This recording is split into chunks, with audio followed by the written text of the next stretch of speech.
Welcome to the Realtor for Hoopers podcast. When I pull up with my dogs, we gon' ball like Swish. No, I ball like. No, I ball like. All right, welcome to episode 12 of the interview series. Thank you to Fairway Independent Mortgage for opening up their conference room to us. But today's guest is a graduate of Denver East High School. Played at Old Dominion in Minnesota. I think I'm missing one spot there in college. Northwest Florida State. Northwest JuCo. Florida State. Yeah. Drafted by the Minnesota Lynx, won a championship there, Yes, sir. and then has had a long overseas career. Shae Kelley. So thank you for making the time and joining me. Thank you for having me. No problem. I'm excited to be So here. we start every guest with tell us your basketball story. And you can go in depth as you want to start when you're 2 if you want, and whatever you want to do. Okay. But tell us your basketball story. My story is kind of unique. I guess I'll start from high school. Out of high school, I got CU picked me up, so Okay. I got a scholarship there. My coaches ended up getting fired. Okay. So back then you had the decision. We didn't have the open portal or anything like No that. transfer portal back then. So you can make a decision to leave or stay. So I decided to stay. Me and the other freshmen that went there, we decided to stay. I went through summer school and played in the first exhibition game and decided this isn't for me. So it was a difficult decision to make because back then JuCo had a bad stigma. Yep. It was like, oh, if you could go JuCo, you can't get into a good college and all this stupid stuff. It's hard to come back up. Yeah, that's definitely not true. Yeah. So I decided to go JuCo for a year and a half. I went to Northwest Florida State. Okay. And actually the head coach there, may he rest in peace, Coach Harrington, he was the assistant coach at CU, a part of the staff that got fired, that recruited me. Okay. So that was kind of the connection for that school.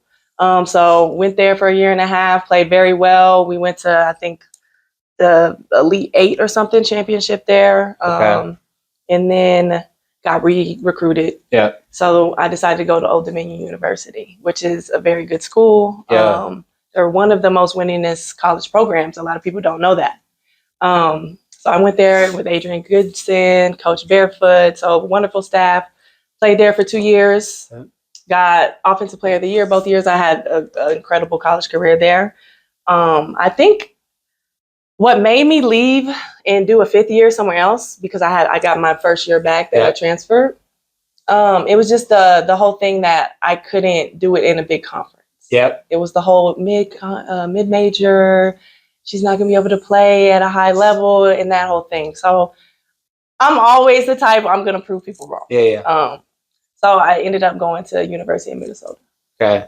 Had an incredible year there. I got Newcomer of the Year, I believe. I made first team All Big Ten. We went to NCAA tournament, ended up losing in the first round, but that was my first NCAA experience. Awesome. It's fun to just experience it. Yeah. Out there. Yeah. Yeah. So college was a lot. I bounced around a lot. It wasn't your typical, I'm at a school 4 years, I'm doing my thing. And I think that I wouldn't take anything back, honestly, because it made me who I am today and the player that I am today. I was always kind of the underdog.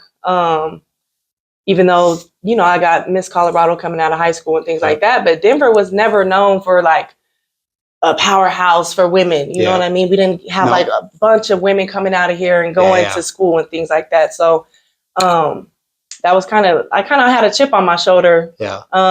That I can play with whoever, you know what I mean? It doesn't matter where you're from or where you come from. So ended up going to Minnesota. And from there, got drafted to the Minnesota Lynx because obviously they're right down the street. So of course they're able to see me play.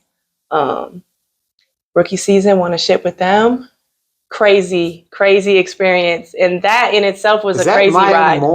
Maya Moore, Lindsay Whalen, Sylvia Fowles, Simone Augustus. Our team, we were stacked. I'm not gonna lie, we were stacked. Yeah, we were nice.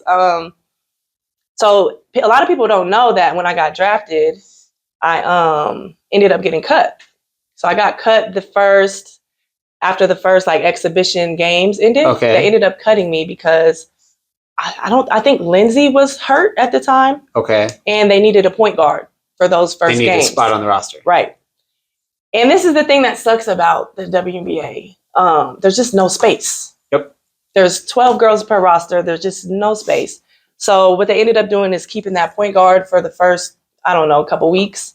And then they ended up calling me back after like three or 4 weeks, I believe. It was like, hey, we need you back. So I ended up coming back, and they ended up letting go of the other point guard because Lindsay was back. And I finished the rest of the season with them. Cool. But it's just kind of interesting. Like you don't know what's going to happen. No. You have no idea. You could think you're playing well, you're doing all these things, and like you said, someone gets hurt. That's not your position. We need someone in that position. We have to let you go. Fortunately, they kept their word and they did bring me back. Cool. So that's good. Yeah. And since then, I have just been overseas for the past 9 years. I've bounced back and forth from.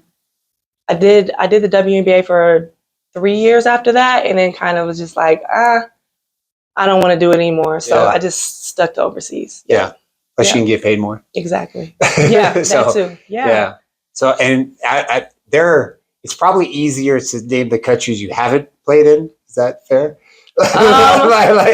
It seems like I was looking at your Wikipedia page. I was like, this is like 10 countries deep. So I was like, you know what? I'm not even going to try to remember all those. I've been all over the world. But that's really cool. It's a blessing. Though. Yeah, I've been all over the place. So, it's just a blessing that basketball has taken me everywhere. Yeah, sure. Yeah. So something that I think that you can give a unique perspective on is like the difference between D1 college basketball and pro ball, whether that's in the WNBA or overseas or whatever.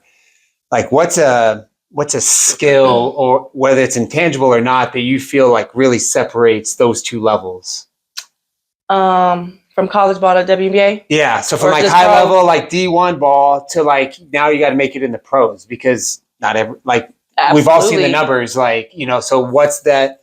Some of it's luck, some of it's all that, but like what's a skill that you kind of saw that was like, oh, for me to be a good pro and have a long career like you have, like what's something that you need to have or develop, or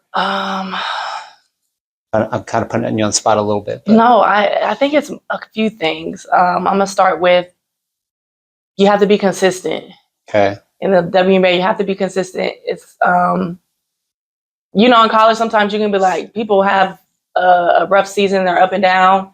I think to be in the WNBA and be like a starter and in that first rotation, you have to just be consistent. And you have to make shots. That's what I noticed. You have to be your role and be consistent in your role. Do your role very well. I don't. If you just rebound, then you rebound very well, and don't kind of go outside, because it's so much talent. Yeah. So you're not gonna have that green light like you had in college. Someone else might have the green light on the team, and your job may be to just pass the ball. Yeah. So if you're consistent in your role, then you'll thrive. Cool. And some people don't take that because they may have had the green light in college and they think they're going to go into that role when you get to be a pro. Hard to switch that mindset. Very much so. And that's just the WNBA. Overseas is a different story. Okay. Because overseas they expect you to score. Yep. So if you're not consistent overseas, that's how you get cut. And that's why I think consistency is a very big thing after you get to being a professional. It's just being consistent in whatever it is that you do well. Yep. Yeah. Just putting the work in to make sure that that you're showing up the same. You're going to miss some more shots other games, whatever. But if you're consistent in all the work in, it'll take care of itself. And just work ethic, I think, in the league for sure. Show that you want to be there. Yeah. Get to the gym, stay after. Just show the staff that you really want to be there. No one's perfect, so just be a gym rat. Really. Yep. Yeah. Love it. Cool. Well, since you came, since you're Denver based and you call this home. Yeah. It was a couple years ago you started, this will be the third season, right? Third year. Yeah, you started the 303 League, which is the best pro-am over the course of the whole year. And it's been fun to watch that grow even the past couple of years. And it just gets rave reviews, whatever. But I guess what I wanted to kind of go back to the beginning, and why did you start the 303 League? Like, what was the envisioning just to start it out of the blue? Well, I guess it was out of the blue for me. I Yeah. honestly thought someone would have done it by now. Yeah. I'm gone all the time. I'm overseas. So after John Bailey kind of stopped the Yeah. joint effort in the pro-am, there was, I don't know how many years it was, but there was a stretch. There was no summer ball. Like 5. Yeah. Like 5 or There was 6 just years. like rec leagues, little rec leagues where anybody can play in them, not super competitive, just, but it was nothing. So I think I was in Italy. And one of my homeboys just called me and was like, you should bring the league back. You should bring the pro-am back. Like, why not you? Yeah. So I got to think, I was like, yeah, why not me? So I literally just started while I was in Italy, and I just started making phone calls to a bunch of the guys that I know. Yep. It was like, hey, if I bring this back, will you play? They're like, Yes. yeah, absolutely. Hell yeah, we'll play. So I just started putting in the steps. I called Chauncey, said, hey, I need some help. I'm thinking about bringing the pro-am back. Yeah. He's like, yep, do it. Whatever you need, I got Yeah. you. So I just started from scratch. And I think I brought it back just because I knew what that meant for me when I was in high school. Going to Skyland. It was in a packed gym. We were at the rec center. But just being able to go into that environment and watch these guys go at it, it was like the best time of the summer, literally. Yeah. So I just think that feeling that we had as kids going to the rec, and I was able to see Mello would come, J.R. Smith would come, Chauncey would come and play, Rodney Billis would come and play. So those guys, and then they were competing against some of my homeboys. So it was just exciting times for the city, especially the inner city. So I think that's important for us to have. And we go out of state, and all these other places have pro-ams. Yep. So I was like, what are we doing, Denver? So I think that was important for the city for me to bring that back. Yeah, I was having a conversation with a friend of mine the other day, and there is just nothing compared to whether you're playing or not, but walking into a gym where the atmosphere, everyone that I'm playing, you realize it's very high level basketball. Everyone's engaged, and the atmosphere that creates even from whether you're a 10-year-old to whether you're an 80-year-old. Yes. It's just amazing. And it's to me, it's like my drug. Like I'm just trying to find the next time, whether I'm playing or just going to watch it. Just to watch, yeah. It's just amazing. It's fun to do that. So I'm very appreciative that you brought it back. Of course. Thank you. Okay. Yeah. Next question. So I really haven't. So my wife played college basketball. I've been a fan of women's basketball for a long time, but I've really enjoyed watching. I would say over the past few years, the women's game really growing in popularity. Like it was always there, but it wasn't as popular as it is over the last couple of years, especially. And I know you can talk about, the players and all that, but is there another catalyst or another reason why do you think it's really, I'll say, popped over the past few years? Marketing. Yeah. I think that's it, because everything that the girls are doing now, we've been doing. That's been going on. You know what I mean? I think that finally they're just marketing us better. Yeah. We're getting the exposure.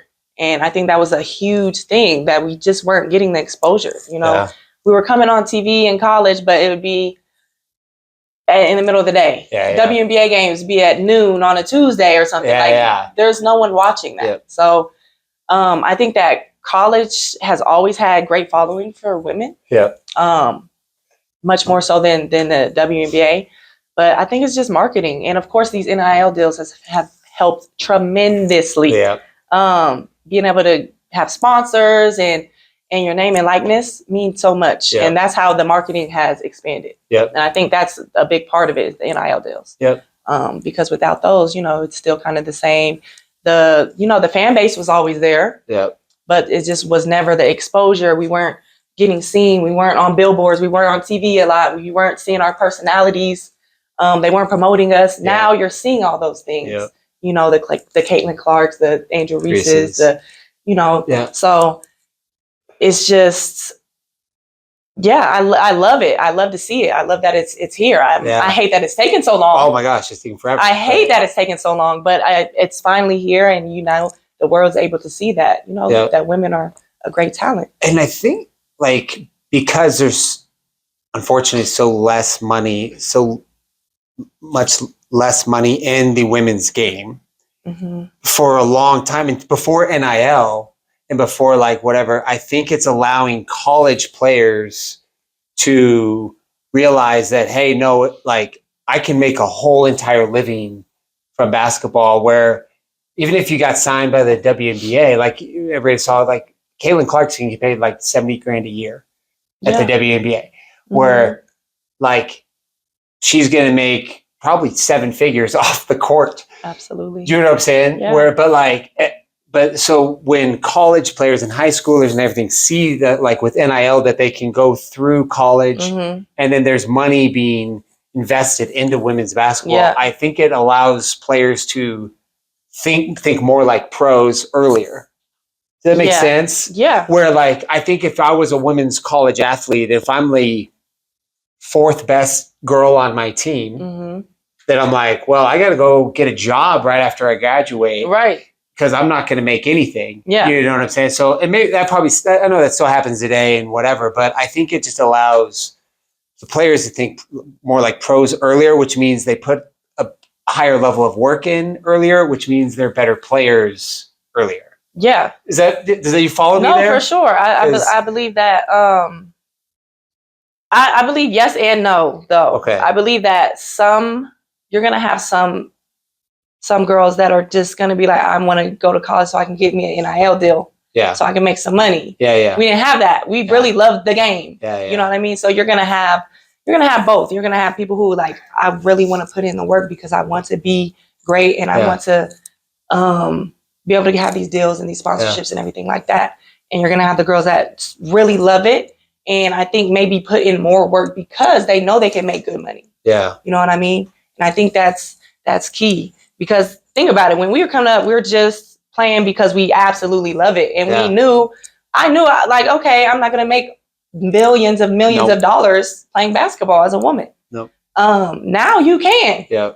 So I think that's like a gift and a curse at the same time. I guess I see that. Yeah. Yeah. You know what I mean? In a way. Because you can the players can just be wanting the money instead of actually just hooping and wanting to be a ball player. Yeah. I can see it's a lot of marketing now, which is fine because the men do it. Oh yeah. So what's the difference? There's so many, there's guys, I mean, you go to any of the NBA guys podcasts and they always address that there's so many NBA players that actually don't love basketball. They are just good enough to be in the NBA and they're going to make their money and then that'll be that. Yep. They're not actually trying to put the work in. They're just trying to stay in the league and make some money. Absolutely. Which is what it is. But it's like, there's levels to it. So now that's kind of like, it's kind of even in the fields a little bit.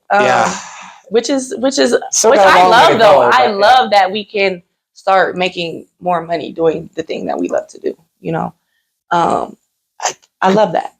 And because there's so many platforms and so many companies that want to market and so many things like that, like hopefully it just only gets better and better and better for the women's game because, like you said, it's the level of basketball has been there for a long time. Yeah, like Maya Moore should have been making Caitlin Clark money way back. Way back. Yeah, way. She was absolutely. Like right, like but like it just wasn't there. There was no money in it. Like you say, market. It's really just marketing is just following money. Yep. So it's known already. So cool. All right. Next question is your Mount Rushmore of women's basketball players. This is so tough.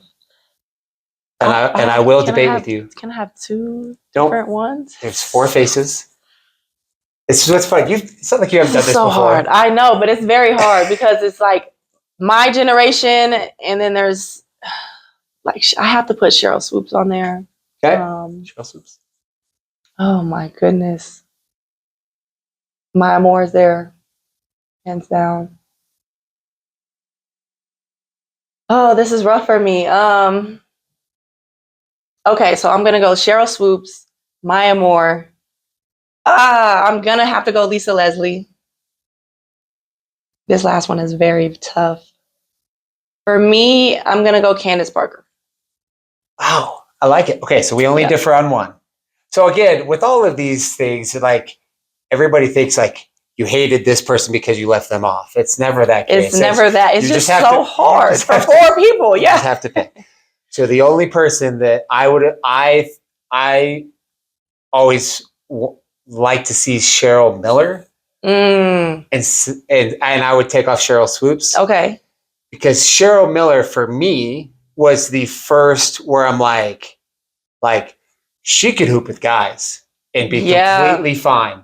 Yeah. So she was the first one where I was like, oh, she's definitely one you right? that's like right. You can exchange. Yeah. Exactly. That was, but besides the other three, I would have the exact same. Yeah. Three. So I've met Candace, and Candace is just a wonderful human being to begin with. But like, that's a good. I love your Mount Rushmore. I know you're leaving people off, but absolutely, it's a lot of people I would love to put on there. Yeah, yeah. Diana Taurasi, like it's oh my gosh, list. Yeah. Like, and even like Breanna Stewart and like her college career. Yeah. 4 years, 4 national championships. Come on now, when we're talking about GOATs, you have to mention her just from her college career. It was just like 4 in a row is insane. I think, and then it was something stupid, like she lost 2 games. Yeah. Or something like that. Yeah. Maya Moore's college career as well. Yeah. Like her whole career, I think I saw something. She lost like, I don't know, like some crazy amount of games. That's not. Yeah. Like her whole career has been like less than like 50 losses. Yeah. So say like what? High school, college, pros, lost less than 50 games. Yeah. It's insane. So crazy. I've had college games. I almost probably had the same amount of losses in a couple of years of college than she did. Yeah, that's what I'm like. If you think about it, that's crazy. Yeah. Yeah, she's just been a winner her whole life. Yeah. That's why we said she should be making Caitlin Clark money right then. For sure. All right. Well, last question is, and this is sometimes as hard as that. The Mount Rushmore question is, you got to tell me your one favorite thing about hoop. One favorite thing. What's the best thing about basketball? Ooh. For me, I would say, and I think a lot of hoopers say this, but it's definitely true, the connections that you make. Yeah. It's not even really the game. It comes with the game, but it's just the connections that you make with people all over the world, especially if you play overseas. Yeah. You meet people that you're going to know for the rest of your life, and you connect with people that it's a family. Yeah. You also would never have met them before. Yeah, you would never have met them a day in your life. But the basketball world is so small. Yeah. So it's just the connections that you make with people. It's a sisterhood. It's a family. Yeah. So I think that's the main thing. That's my favorite thing about it, because you make these connections that even after basketball you can use. Yeah. Going into your career or whatever. And I think that's just so important. Cool. Well, before we end, Shae, I just want to acknowledge you for one, always continue to invest in the Denver basketball community. You can, it's one thing to have the idea to start the pro-am back, but actually going through it and continue to do that and helping others. I know you're doing other things in the community as well. So really appreciate that too. And just having a great career and putting the work in. And thank you. And I really, really admire the skill of, like you said very early in this conversation, is like, I'm going to show you. If you don't believe me, I'm going to show you. Absolutely. I think that no matter if that's in sports or in life, that's an amazing skill to have. So thank you. Thank you. Thank you for that. I appreciate you. All right. Well, Shae, thank you very much. I appreciate it. Thanks for having me. Good. Well, thank you. Sir. Bye. Appreciate you. Yep. When I pull up with my dogs, we gon' ball like Swish. No, I ball like. No, I ball like.